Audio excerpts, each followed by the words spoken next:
Olá, pessoal!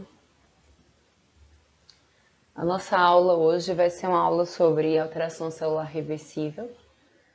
Então, vamos lá. Para a gente entender as lesões reversíveis, a gente tem que entender que as nossas células elas são elementos maleáveis, ou seja, elas podem se adaptar àquelas situações. Quando uma célula ela é submetida a uma situação estressante, a primeira coisa que ela vai tentar fazer é se adaptar, sofrer uma adaptação que a gente vai ver o que são as adaptações em uma outra aula. Quando as adaptações elas não são suficientes para que a célula continue saudável, aí essa célula ela vai acabar sofrendo uma degeneração. As degenerações são lesões reversíveis caracterizadas pelo acúmulo de substâncias dentro da célula. Então, a gente sempre numa degeneração vai ter uma alteração metabólica que vai levar ao acúmulo de uma substância. E caso a situação estressante persista, aí essa lesão que a princípio era reversível, ou seja, poderia ser revertida, ela vai se transformar em uma lesão irreversível. E lesão irreversível é sinônimo de morte celular. A morte celular ela pode ser por necrose ou por apoptose, que a gente também vai ver no futuro. Então, com relação às degenerações elas são acúmulos de substâncias dentro da célula. Dependendo da substância que a gente estiver acumulando ali, a gente vai ter a denominação da degeneração, ou seja, a degeneração vai ser classificada de acordo com a natureza química da substância que acumula. Acumula água, degeneração hidrópica. Acumula proteína, degeneração hialina. Acumula gordura, degeneração lipídica ou esteatose. Acumula muco, degeneração mucoide, tá? Todas as degenerações, elas vão ser reversíveis e elas vão acontecer por causa de algum desvio do metabolismo. A gente tem uma alteração do metabolismo que dá um desequilíbrio, fazendo com que a substância acumule dentro da célula. Então, vamos lá ver quais são as degenerações. Primeira degeneração que a gente vai ver é a degeneração hidrópica. A degeneração hidrópica ela vai acontecer por causa de um distúrbio hidroeletrolítico. É um desequilíbrio osmótico ou hidroeletrolítico a nível de membrana plasmática, que vai fazer com que a célula acumule água. A hipóxia é a principal causa da degeneração hidrópica, mas a degeneração hidrópica também pode ser causada por infecções ou intoxicações. Como a hipóxia é a principal causa, vamos usar o exemplo da hipóxia.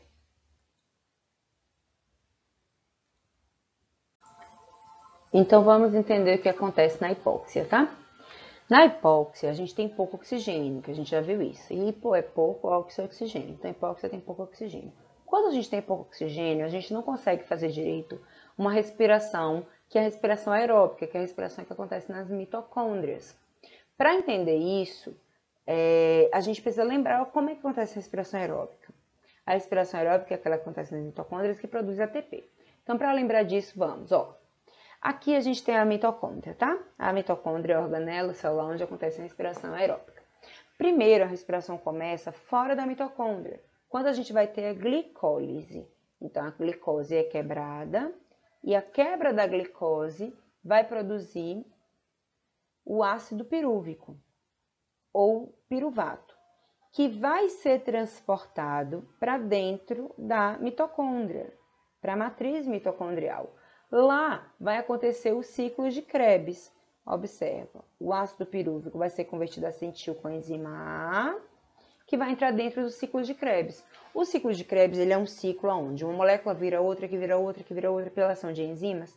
E o único objetivo do ciclo de Krebs é produzir hidrogênio.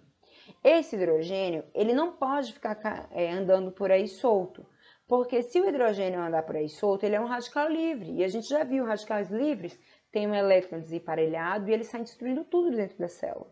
Então, não posso deixar esse hidrogênio livre. É por isso que esse hidrogênio ele tem carreadores de hidrogênio.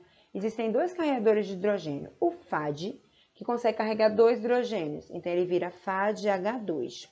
E o NAD, que só consegue carregar um hidrogênio, aí ele vira o NADH. Com isso, o hidrogênio ele vai ser utilizado na fabricação do ATP. Então, o hidrogênio ele vai ser transportado pelo NAD e pelo FAD, NADH, só um hidrogênio, Fá de H2, carrega 2 hidrogênios, da matriz para a superfície da membrana mitocondrial interna. Então, na membrana mitocondrial interna, a gente tem isso aqui, ó. Isso aqui são fábricas de ATP, são ATP sintetases. Como é que a ATP sintetase funciona?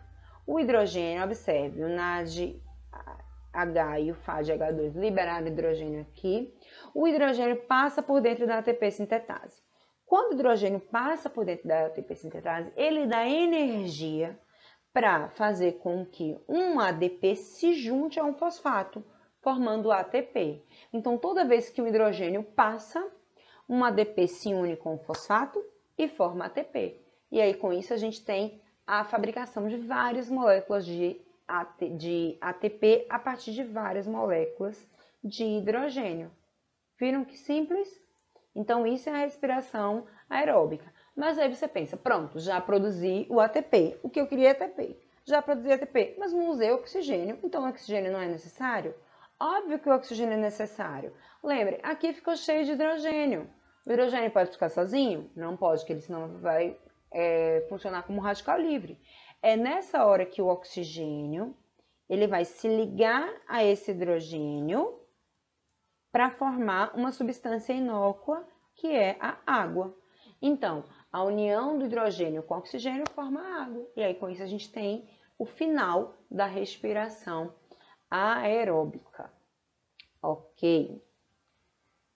Beleza, mas o que isso tem a ver, professora, com a degeneração hidrópica? Tem tudo a ver, porque quando eu tenho hipóxia, eu tenho pouca respiração aeróbica, consequentemente eu tenho pouco ATP, o que vai fazer com que a minha célula ela priorize. Imagine que a célula com pouco ATP é como se fosse a gente quando a gente tem pouco dinheiro, final de mês, faz de conta que não existe cartão de crédito. Final de mês, você vai sair por aí comendo fora, indo para o cinema? Óbvio que não, você está com pouco dinheiro, você vai priorizar, você só vai fazer o que é mais importante. E a célula faz isso, prioriza. E a bomba de sódio e potássio não é uma prioridade para a célula. Resultado, a bomba de sódio e potássio não funciona direito. O que é a bomba de sódio e potássio? A bomba de sódio e potássio é uma bomba que está na superfície da membrana celular e que ela é um transportador de sódio e potássio.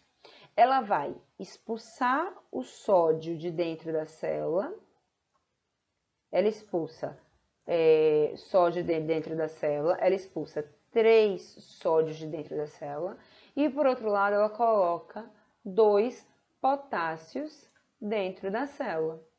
Mas ela só faz isso se tiver ATP. Se não tiver ATP, essa bomba de sódio e potássio não funciona. Resultado, quando a bomba não está funcionando, a gente tem um acúmulo intracelular, aumento da concentração celular de sódio. Ou seja, a célula fica cheia de sódio. Aí você pode estar pensando, qual é o problema da célula ficar cheia de sódio? Aonde o sódio está, ele atrai a água. Então, a água que estava aqui fora da célula, ela vai ser atraída por esse sódio e ela vai entrar dentro da célula. E a célula vai ficando cada vez mais cheia de água. A gente chama isso de tumefação celular. A célula fica tumefeita, fica inchada. Isso tudo é reversível. Se eu devolvo oxigênio, volta tudo ao normal. Mas se eu não devolver oxigênio, aí o que era uma lesão reversível vai se transformar em uma lesão irreversível. Por quê? Porque a gente vai ter uma diminuição da síntese e reciclagem de fosfolipídios, isso é bem óbvio. Se eu não tenho energia, não vou fazer fosfolipídios. Se a minha célula está inchando e eu não consigo repor os fosfolipídios de membrana, vai chegar um momento que essa membrana vai estourar e a célula vai estourar, né? Então vai morrer. Além disso, a gente vai ter uma alteração da concentração intracelular de cálcio, porque a gente já falou disso. O cálcio ele é transportado pelas bombas de cálcio ou para fora da célula ou para dentro do retículo endoplasmático liso para ser guardado. Cálcio não pode ficar livre no citoplasma. Se ele fica livre no citoplasma, ele ativa enzimas líticas e essas enzimas saem digerindo a célula toda. E por último, a gente tem um aumento da respiração anaeróbica. Professora, a gente faz respiração anaeróbica? Faz. Nós fazemos respiração anaeróbica lática, que produz ácido lático. Qual é o problema do ácido lático? O principal problema do ácido lático é que, quando a gente tem todas essas alterações provocadas pela hipóxia, a gente também pode ter o rompimento dos lisossomos. Os lisossomos, dentro dos lisossomos, eles têm enzimas que só funcionam em pH ácido. Normalmente o pH dentro da célula, ele é neutro. Então, em uma situação normal, se o lisossomo rompe, não acontece nada, porque as enzimas dele não vão funcionar em pH neutro. Mas, se a célula está cheia de ácido lático, o pH da célula vai ser ácido. Então, quando eu tenho a liberação das enzimas lisossomais em um pH ácido, aí elas funcionam. O resultado, a célula é toda digerida. E a célula vai ficar com aspecto macroscópico de acidofilia citoplasmática, perdão, microscópico, de acidofilia citoplasmática, ou seja, o citoplasma fica bem rosado, com perda dos glândulos na matriz e condensação da cromatina, e isso é necrose. Necrose a gente só vai ver na próxima aula, mas era só para antecipar. Vamos dar um exemplo? Quando é que a gente pode ter isso? Lembra aquele exemplo que eu dei na sala de amarrar o dedo? Eu falei, quando você é criança, algumas crianças, eu que era uma criança retardada, amarrava o dedo. Quando você amarra o dedo, o seu dedo fica em situação de hipóxia. Então, se a gente pudesse ver as células do dedo naquela situação, elas estariam em degeneração hidrópica. Mas a gente desamarra o dedo, tanto é que eu tenho todos os meus dedos. Se a gente não desamarrasse o dedo, aí a princípio, o que era uma situação de hipóxia, ia se transformar em uma lesão irreversível, necrose. E as células iam morrer, né? Por exemplo, quando eu tinha uma cachorrinha, essa minha cachorrinha, ela era muito danada, ela cruzava em todos os cios. Então, todo cio, essa minha cachorrinha, ela tinha novos filhotinhos, todo cio, novos filhotinhos. Quando eu morava na casa com os meus pais, ela era um poodle e na época cortava o rabo do poodle. Eu sei que isso é uma maldade, né, gente? Mas antes fazia isso, porque se você não cortasse, você não conseguia vender os filhotinhos. E aí, toda vez quando eu morava em casa, eu sempre ia lá e levava no veterinário para cortar o rabinho. Mas aí eu fui morar em Recife para estudar, e aí minha família ficou cuidando da minha cachorra. E aí teve um cio que ela teve, deu cria, né? Aí o veterinário fez assim, olha, se você amarrar os rabos dos cachorrinhos assim que eles nascerem com nylon, o rabo vai cair. E aí eles amarraram o rabo dos filhotinhos com nylon. Isso é uma maldade muito grande. Se eu morasse em casa, eles nunca teriam feito isso. Porque, coitados dos cachorrinhos, né? E aí, o que aconteceu? Todos os rabos dos cachorrinhos sofreram necrose. Todos os rabinhos morreram, ficaram pretinhos e caíram. E aí, os cachorrinhos ficaram sem rabo. Então, no mesmo exemplo desse do cachorrinho, poderia ter acontecido com o meu dedo se eu nunca desamarrasse. Lembre, a degeneração hidrópica é reversível. Mas se você não dá oportunidade para reverter a situação, aí vai morrer, vai dar necrose. Beleza, meu povo? Na morfopatologia, a gente tem a macroscopia e a microscopia. Na macroscopia, como é que o órgão vai ficar? O órgão vai ficar grande, com um aspecto pálido, porque ele está cheio de água. Microscopicamente, é difícil observar a microscopia da degeneração hidrópica, porque a água não cora, mas dá para observar. A gente vai ver vacuolização citoplasmática com vacúolos, ou seja, bolhas de limites imprecisos. Daqui a pouco eu vou falar da degeneração gordurosa, e lá eu vou mostrar que como é gordura e o citoplasma tem água, gordura não mistura no citoplasma. E aí fica uma bolinha bem certinha. Aqui não, é água. Então a bolha não fica bem certinha, fica com limites imprecisos. E a célula pode ter um núcleo empurrado para a periferia, o que a gente chama de célula em anel de Sinnett. Então vamos ver, ó. Aqui é a macroscopia, isso aqui é um rim normal, esse aqui é um rim com degeneração hidrópica. Observe como ele está pálido e ele está aumentado de tamanho, porque ele está cheio de água. Na microscopia, a gente observa, ó, estão vendo espaços, esses espaços brancos? A célula fica cheia de espaços brancos. Esses espaços brancos são a vacuolização citoplasmática. Mesma coisa, aqui não, aqui é um rim normal, certo? Mesma coisa a gente vai ver na próxima imagem, ó. Mesma coisa aqui, vacuolização citoplasmática. Aí a gente tem o citoplasma bem claro, mas aqui não está muito perto, então não dá para ver, aqui também, ó, vacuolização citoplasmática. Não dá para ver muito bem os limites. Vamos ver a próxima imagem para a gente ver os limites. Aqui, parênquima hepático normal, parênquima hepático com degeneração hidrópica. Olha como ficou bem claro. Aqui tá bem pertinho, então dá para ver. É fígado, né? Observa como não tem um limite, não tem uma bolinha. A gente vê que tem uma área esbranquiçada, mas como é água e o citoplasma é de água, fica tudo dissolvido. Então, a gente tem vacuolização citoplasmática, tem uma bolha de água, mas não tem um limite certinho. É de limite impreciso. Então, vacuolização citoplasmática de limite impreciso. O citoplasma ficam com... Os hepatócitos ficam com o citoplasma claro e sem o limite nessa vacuolização.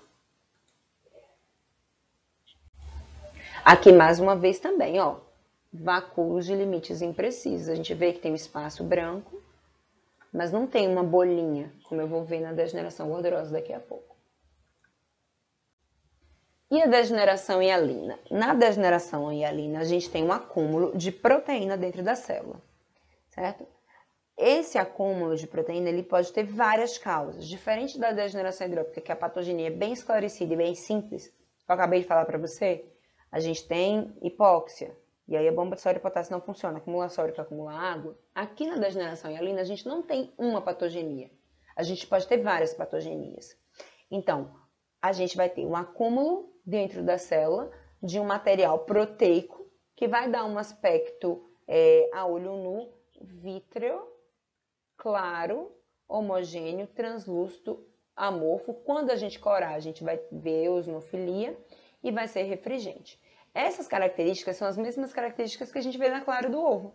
Na clara do ovo, veja a clara é transparente, é brilhante, né, refringente, é translúcida, é transparente.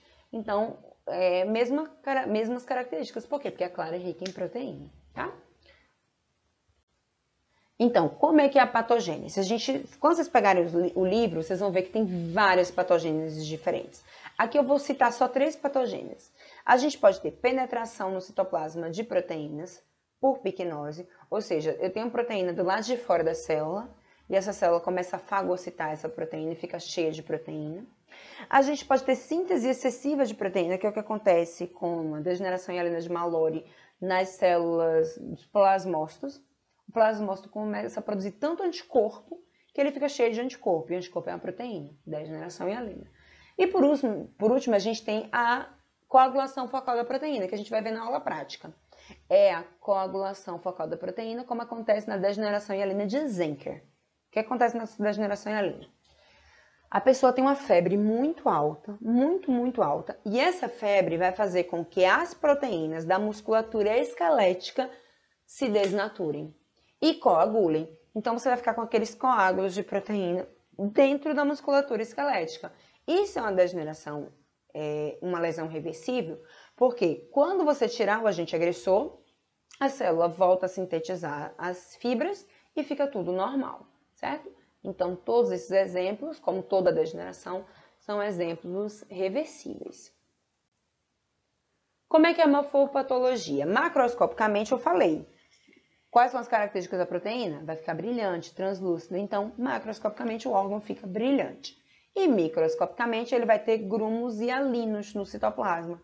Grumos eosinofílicos, rosados. As proteínas vão coagular e vão aglutinar.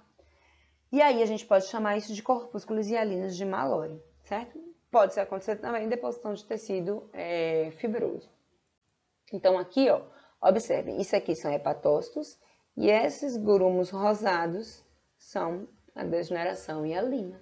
Ó, grumos rosados no citoplasma da célula. Beleza? Ok. Degeneração gordurosa. Degeneração gordurosa é o acúmulo de gordura dentro da célula. A degeneração gordurosa, ela vai acontecer em situações aonde o fígado ele não está conseguindo metabolizar a gordura. Ele não consegue se livrar da gordura, porque o fígado é o principal órgão metabolizador de gordura do organismo. Pode acontecer degeneração gordurosa também em outras regiões que metabolizam gordura, como por exemplo, nos rins e no coração, que eles metabolizam gordura também, mas pouca gordura. O acúmulo dessa gordura é reversível, certo? E se a gente tira o agente agressor, volta a metabolizar a gordura. Então, vamos entender a patogenia. Aqui, a gente tem o metabolismo normal do fígado. Para entender a patologia, é muito importante que a gente entenda como é que funciona o normal.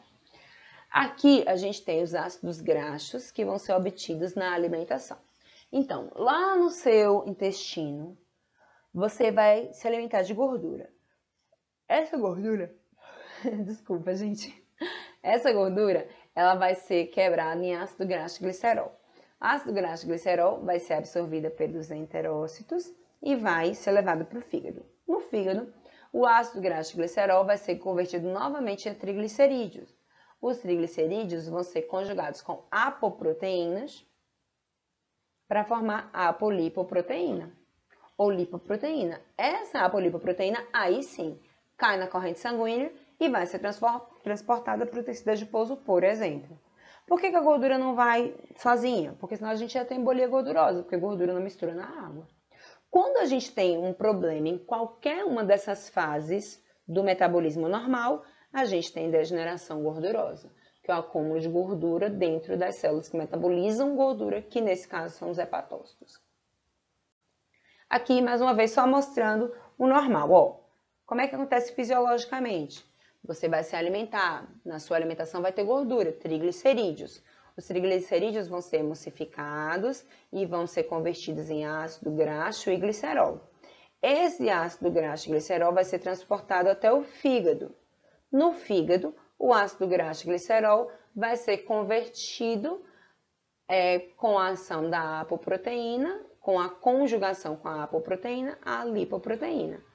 Essa lipoproteína aí vai ser exportada para os locais de armazenamento ou locais de utilização.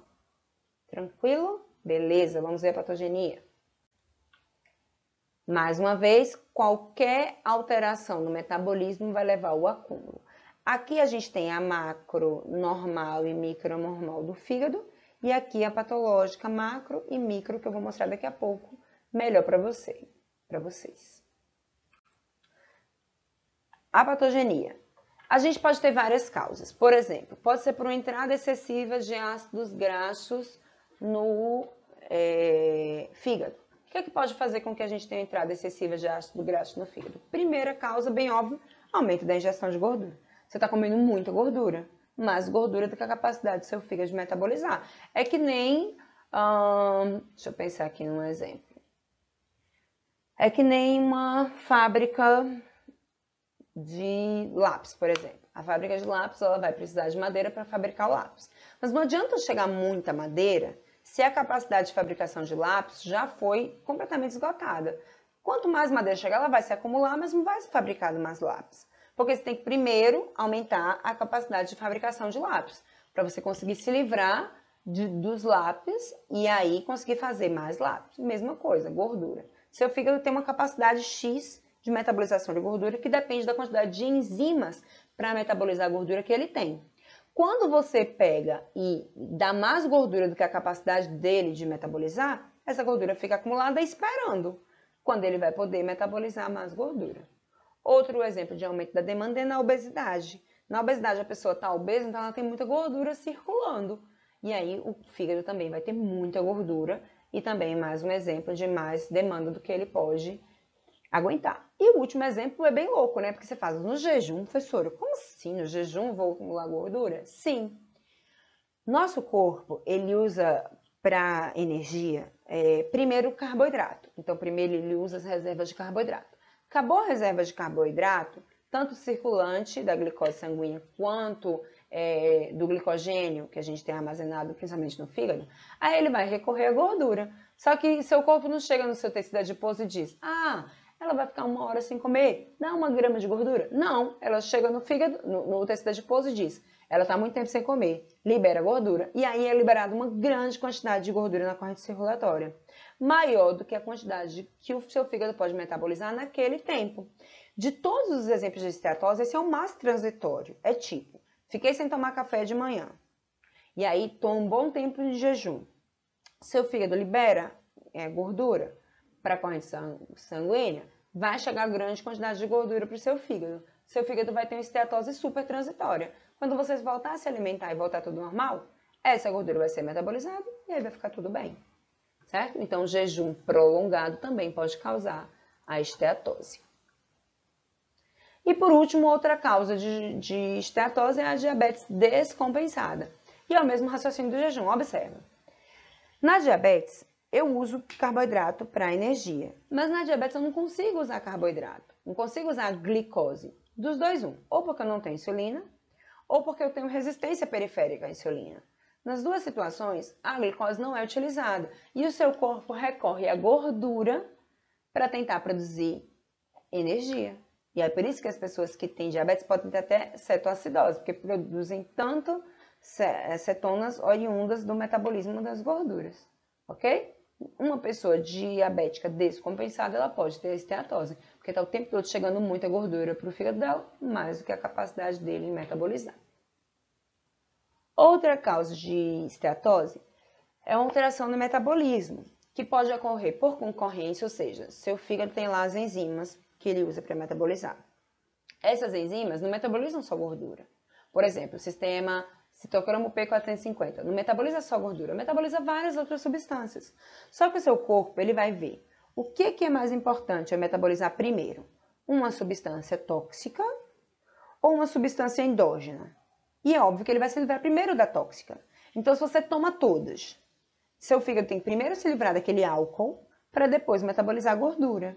Se você faz isso esporadicamente, você vai ter esteatose transitória. Mas se você é uma alcoólatra, com o tempo aquela esteatose vai evoluir para lesão irreversível. No começo é uma esteatose, depois vai desenvolver uma cirrose, que é a fibrose lá do seu fígado, tá?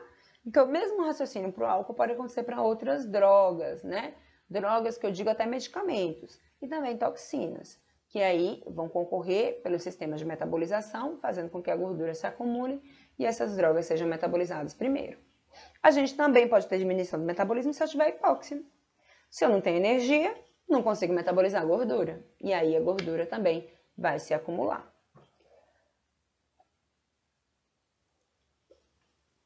E por último, eu falei para você, a gordura só sai do fígado se estiver conjugada com a proteína. Se eu não tenho proteína para conjugar a gordura não sai do fígado. Resultado, em situações de carência proteica, como por exemplo, na caquexia, a pessoa que está muito tempo sem comer, ou então na anorexia. E aí, nesses casos, como a pessoa não tem os aminoácidos essenciais para produzir proteína, que você sabe, aminoácidos essenciais a gente só obtém na alimentação. Essa pessoa não consegue produzir proteína. Então, não consegue ter a apoproteína para formar a polipoproteína e tirar a gordura do fígado. Resultado, a gordura vai se acumulando no fígado, esteatose. Também pode acontecer por lesão do retículo endoplasmático rugoso, que é o que sintetiza a proteína. Nos dois casos, não tem proteína. Não tendo proteína, não tem quem tire a gordura do fígado, resultado, esteatose. Certo?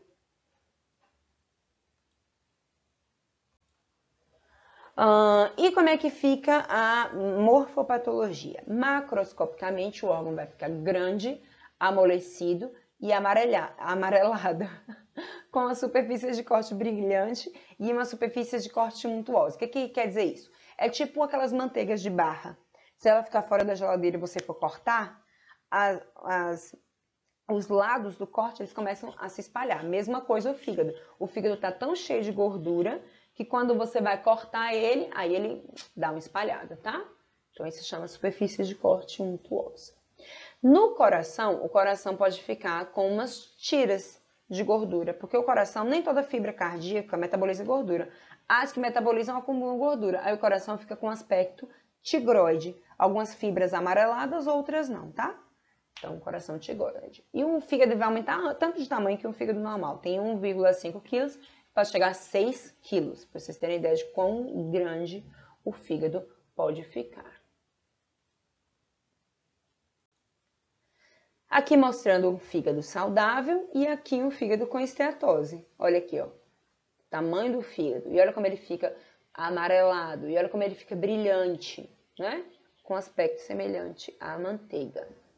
Microscopicamente, a gente vai ter vacuolização citoplasmática, com hepatócitos que podem ter ou pequenos vacúolos, ou às vezes esses pequenos vacúolos se unem para formar grandes bolhas, tá?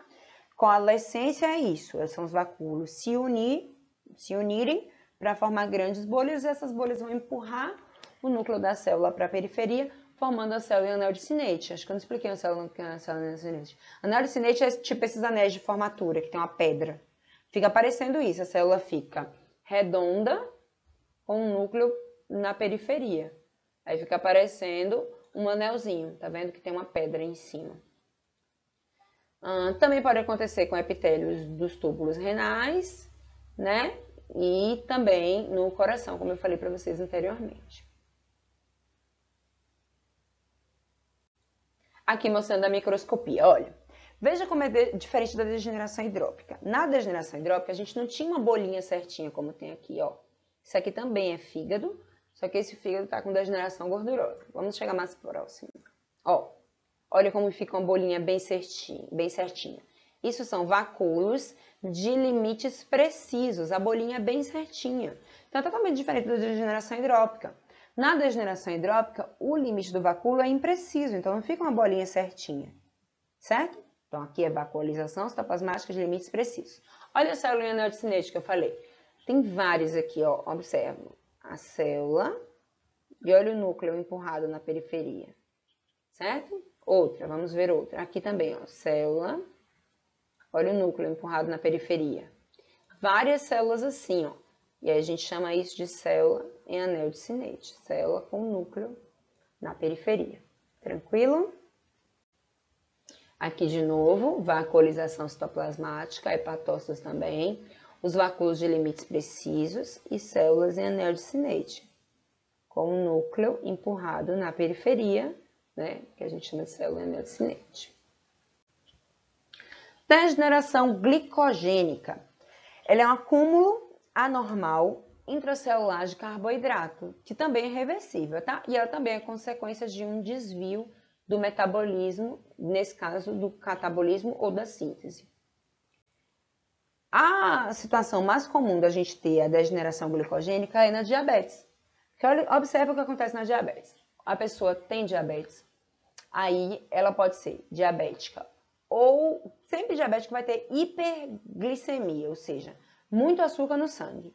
Esse muito açúcar no sangue, ele não vai ser utilizado. Dos dois, um. Ou porque a pessoa não tem insulina, ou porque a pessoa tem resistência periférica à insulina. Ou seja, tem a insulina, mas ela não age no receptor.